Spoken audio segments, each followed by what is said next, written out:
There is exactly one company on Earth that can build the machines that print the world's most advanced computer chips. It's called ASML.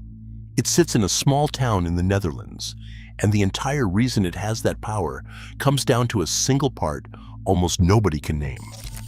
Then, a team of physicists, led by Tsinghua University, published a result in the journal Nature that pointed to a completely different way to make that part. A way that doesn't need ASML at all. And it's the one thing this monopoly was never built to survive. And that single part is not the machine at all. When people talk about ASML, they picture a machine the size of a bus that costs more than a commercial airliner, and that machine is real. But the machine is the easy part. The thing nobody else on Earth can reliably produce is the light it makes. Every advanced chip is printed by shining light through a stencil onto a silicon wafer, and the smaller the wavelength of that light, the smaller the features you can carve. The most advanced chips need light with a wavelength of 13.5 nanometers. That's called extreme ultraviolet, or EUV. And here's the problem. Light that short basically does not exist in any usable form in nature on Earth. You can't buy an EUV bulb. You have to manufacture the light itself from scratch, and that turns out to be one of the hardest engineering problems humanity has ever solved. Here is how ASML does it, and I want you to sit with how insane this is. Inside the light source, a generator fires molten droplets of tin, each one about 25 microns across, roughly a quarter the width of a human hair. Those droplets fall through a vacuum chamber at around 70 meters per second. As each droplet falls, a high-power laser hits it, not once, twice. The first pulse flattens the droplet into a tiny pancake. The second pulse vaporizes it into a plasma that reaches around 200,000 degrees Celsius. That's hotter than the surface of the sun by a wide margin. And in that fraction of a second, the dying tin plasma spits out a flash of 13.5 nanometer light. Then the whole thing repeats, 50,000 times, every single second. And the laser doing that is its own kind of madness. It's a carbon dioxide laser built by the German firm Trumpf, and it starts out as a beam of just a few watts. That beam gets amplified more than 10,000 times through 5 separate stages until it's carrying tens of kilowatts of average power, with peaks measured in megawatts. Also, it can smack a falling speck of tin at exactly the right instant, tens of thousands of times a second, for months on end without missing. This is the kind of thing that sounds made up. When national labs like Lawrence Livermore first started seriously researching EUV back in the 1980s, plenty of respected scientists believed it was simply impossible. It took the industry roughly 30 years and tens of billions of dollars to prove them wrong. That 30-year head start is the thing everyone else is chasing. There's also a hidden cost to doing it this way. Firing 50,000 tin explosions a second inside a sealed chamber is a filthy process. Tin vapor and debris coat everything, so the chamber has to be flooded with hydrogen gas to sweep the mess away. The collector mirror slowly degrades anyway, and the whole machine needs constant, expensive maintenance just to keep the light clean. Every hour a light source spends being serviced is an hour a machine worth hundreds of millions of dollars isn't printing anything. Hold on to that detail, because it becomes important later. That laser-produced plasma light source is the beating heart of every EUV machine on the planet, and it is the real reason ASML has no competition. The Dutch company doesn't even build all of it alone. The lasers come from Trumpf.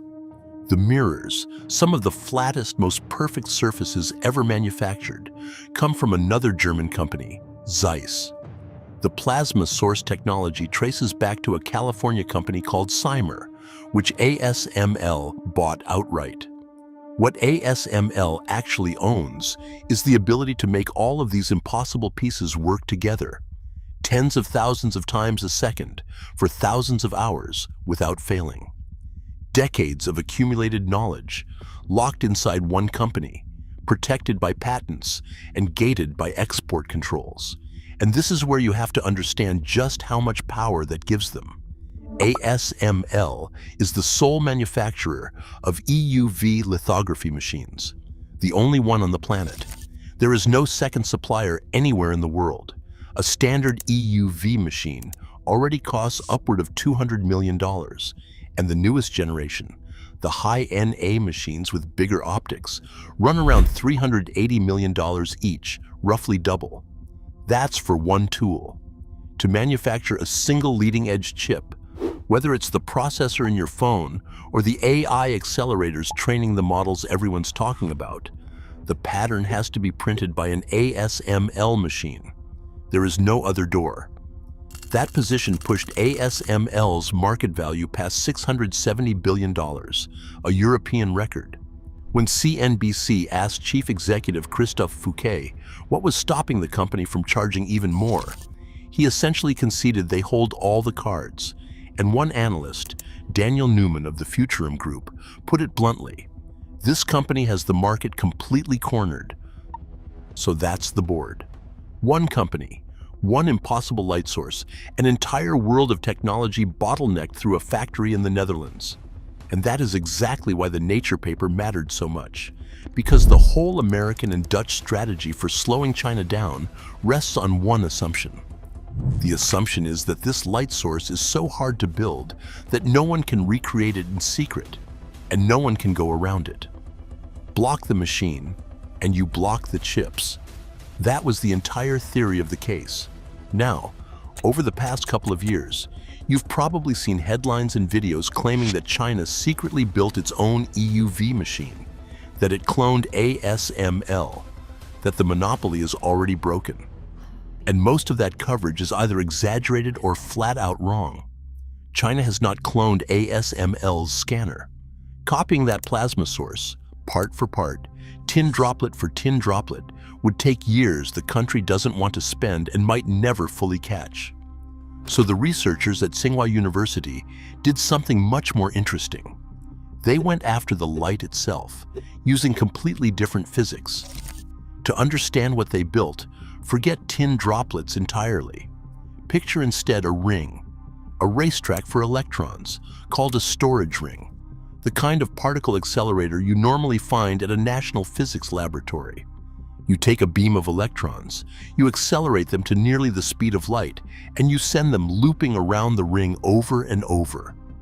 Now, normally, the electrons in that beam are spread out in long, loose clumps, about a centimeter long, spaced roughly 60 centimeters apart. Loose clumps like that give you ordinary synchrotron light, useful for science, but nowhere near powerful or focused enough to print chips at high volume. The trick that Tsinghua team is chasing is a way to squeeze those loose clumps into something extraordinary. Using a carefully tuned laser inside a device called an undulator, they nudge the electrons so that after one full trip around the ring, they snap into incredibly tight, evenly spaced microclumps, each one about a single micrometer long. When electrons are packed that tightly and that regularly, something remarkable happens. They stop radiating like a messy light bulb and start radiating like a laser. All their light waves line up, and because the electrons keep circling the ring, they keep doing it, continuously, in a steady state. That's the name of the whole idea. Steady-state microbunching, SSMB. Now compare that to ASML for a second, because the contrast is the entire point. ASML's source is basically a strobe light. It makes EUV in 50,000 separate violent little explosions per second, with all the tin debris and downtime that come with them. The SSMB approach doesn't explode anything. No tin, no droplets, none of that debris to sweep out of the chamber. Just a beam of electrons in a ring, gently coaxed into producing a smooth, continuous, laser-like river of extreme ultraviolet light. And on paper, the numbers it promises are staggering. The peer-reviewed research describes SSMB as a path to kilowatt-level average power in the EUV range. To put that in perspective, ASML's current production light sources put out a few hundred watts, and the company is spending the rest of this decade fighting just to reach 1,000 watts by around 2030. SSMB is aiming at that ballpark from a completely different starting line. And there's a reason raw power matters this much, a detail that rarely gets explained. EUV light is so fussy that you can't focus it with normal lenses. It gets absorbed by nearly everything, including ordinary glass and even air. So the entire optical path inside these machines is built from mirrors, and even the best mirror humanity can make loses roughly 30% of the light every single time the beam bounces. Professor Tang Chuanxiang, who leads the Tsinghua effort, has pointed out that the light can bounce around 11 times on its way to the wafer. Do that math. After 11 bounces at 30% loss each, only a sliver of your original light survives to reach the silicon, which means you have to start with an absurd amount of power just to end up with barely enough. That is the wall ASML's tin droplet strobe keeps slamming into, and a continuous laser-like source is one way to blow straight through it. Here's the part that should make you sit up. A single one of these accelerator rings wouldn't feed one machine. Because the electrons circle a big loop, you could place many lithography stations around the outside of that ring, like workbenches around a central sun, and feed all of them from the same source of light. One national-scale light source, powering an entire fabrication complex at once. In the Chinese press, this vision picked up a nickname that tells you everything about how it's being received there. They started calling it the lithographic cannon, and that flips the economics in a way that's easy to miss. ASML's model is one giant, delicate light source bolted to one scanner, sold for hundreds of millions of dollars, one machine at a time. A storage ring rearranges that completely. You build the hard, expensive part once, the accelerator itself, and then you hang relatively simpler exposure stations off it, as many as the ring can feed. If that ever works at production scale, the single most expensive piece gets spread across a whole floor of machines instead of loaded onto every one of them. And ASML's entire pricing model starts to look fragile. Now, I want to be honest about where the credit belongs, because this is where a lot of coverage gets tribal and dumb. This is not some secret Chinese invention that appeared out of nowhere. The core idea of steady-state microbunching was dreamed up around 2010 by an American, one of the most respected accelerator physicists alive, Alexander Chow, together with his graduate student Daniel Ratner at Stanford. They published it, and then the theory mostly sat on paper for years because nobody had the right machine to test it on. What changed is that a young physicist named Jujie Deng, working on his doctorate at Tsinghua University, took Chow's idea and pushed the math much further. Chow personally connected the Tsinghua group with accelerator physicists in Germany, and together with Germany's National Metrology Institute, the PTB, and the Helmholtz Center in Berlin, they finally got access to a machine special enough to try it. Because this is the twist most of the coverage skips entirely. The experiment that proved this could actually work didn't happen in China at all. It happened in Berlin, on a German storage ring called the Metrology Light Source, the first ring in the world ever designed to run in the exact unusual mode that SSMB requires. In February of 2021, that international team published their result in Nature, one of the most rigorous journals in all of science. They had done it. They had taken a real electron beam and forced it to microbunch and radiate exactly the way the theory said it should. It was a proof of principle, the crucial step that takes an idea from 0 to 1. And it turned SSMB from a nice equation into something the whole semiconductor world suddenly had to take seriously. If you're getting something out of this breakdown, do me one favor and subscribe, because this channel goes deep on exactly these stories, the technologies that quietly decide who wins the next decade, long before they ever reach the mainstream news. All right, Back to why this one result keeps semiconductor strategists in the West awake at night. It comes down to what a monopoly actually is. ASML's power was never really about being better at making chips than everyone else. It was about owning the one road every chip maker had to travel. Every sanction, every export control, every choke point the United States and the Netherlands built over the last several years assumed that road was the only road that existed. Those controls were designed to guard one specific road, ASML's machine. They were never designed for the possibility that physics quietly offers a second road to the exact same light. If China, or anyone else, can generate 13.5 nanometer light from an electron ring instead of a tin plasma, then all those export controls are suddenly aimed at the wrong target. They're guarding one door while somebody quietly cuts a new one through the wall 100 meters away. That is what ASML feared most. Not a competitor who plays the same game slightly worse, but one that refuses to play the game at all. Now, before you get carried away, I promised you honesty, and here comes the cold water, because it genuinely matters.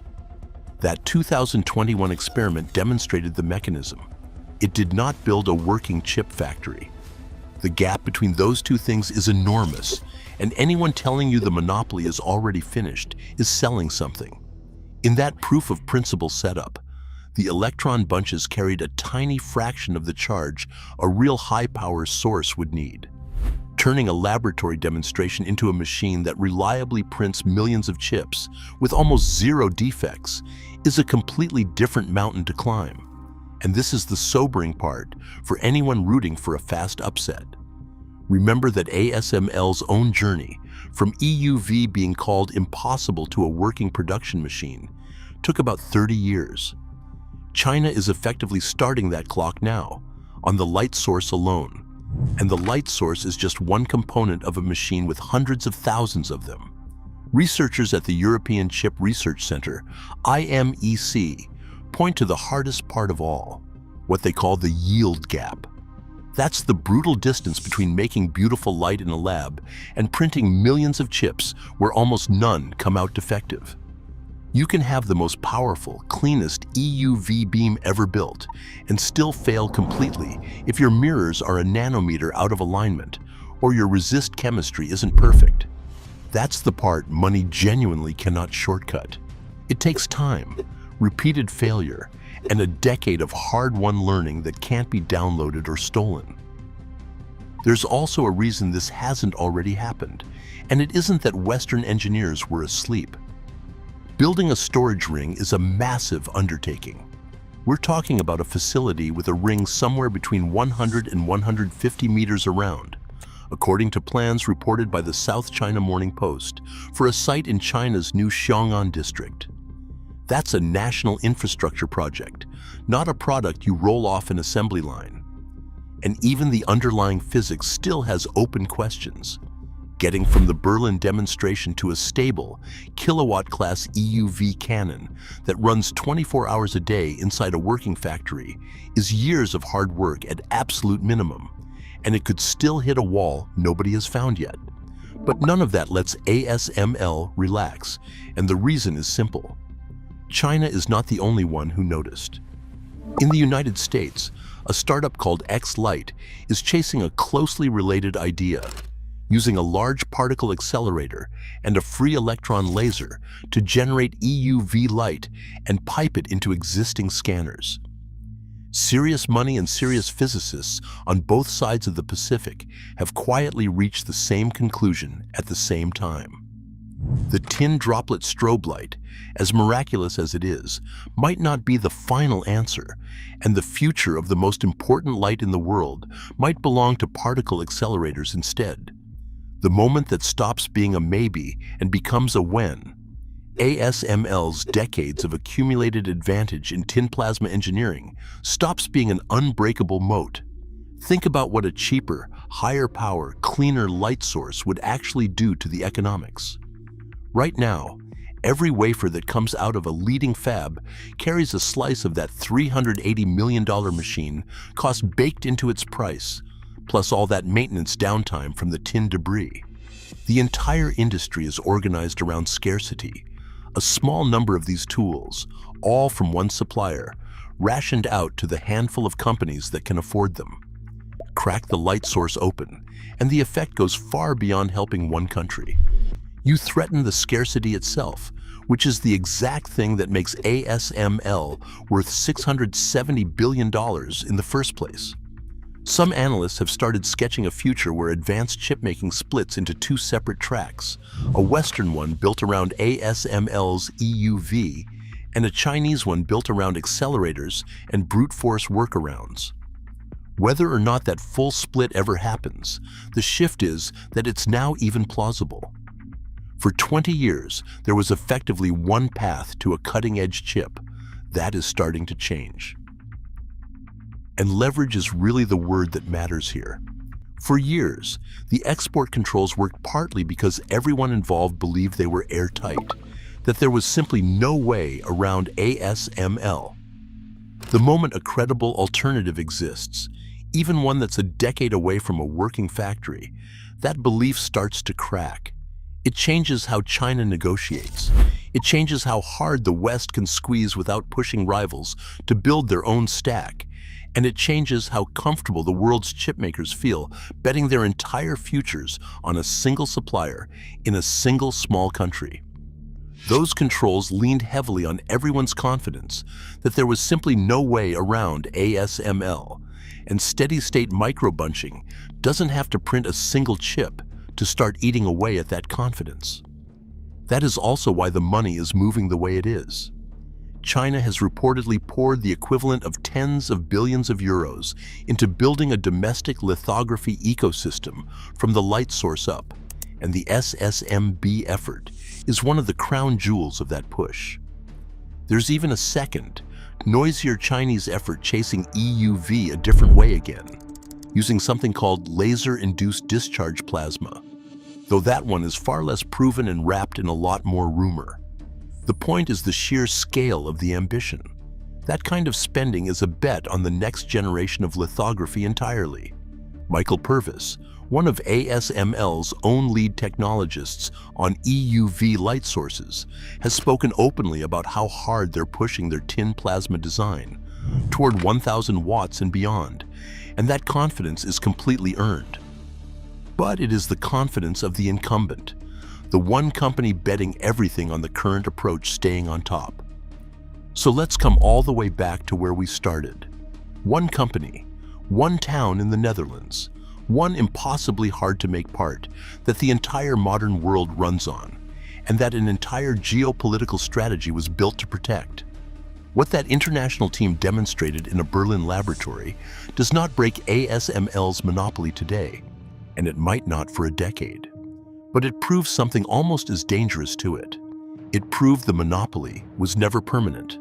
ASML's advantage always came down to controlling a single bottleneck, and a monopoly on a bottleneck only lasts as long as the bottleneck does. A light source, though, is the long game, a decade-scale bet on the machines of the future. And while everyone was staring at that future, China already did something the experts swore was flat-out impossible, using tools it supposedly wasn't allowed to have. And it did it years ago, inside a phone you can buy today. How a sanctioned company printed a cutting-edge 7-nanometer processor without a single EUV machine. The chip ASML said could not be made. That whole breakdown is on screen right now.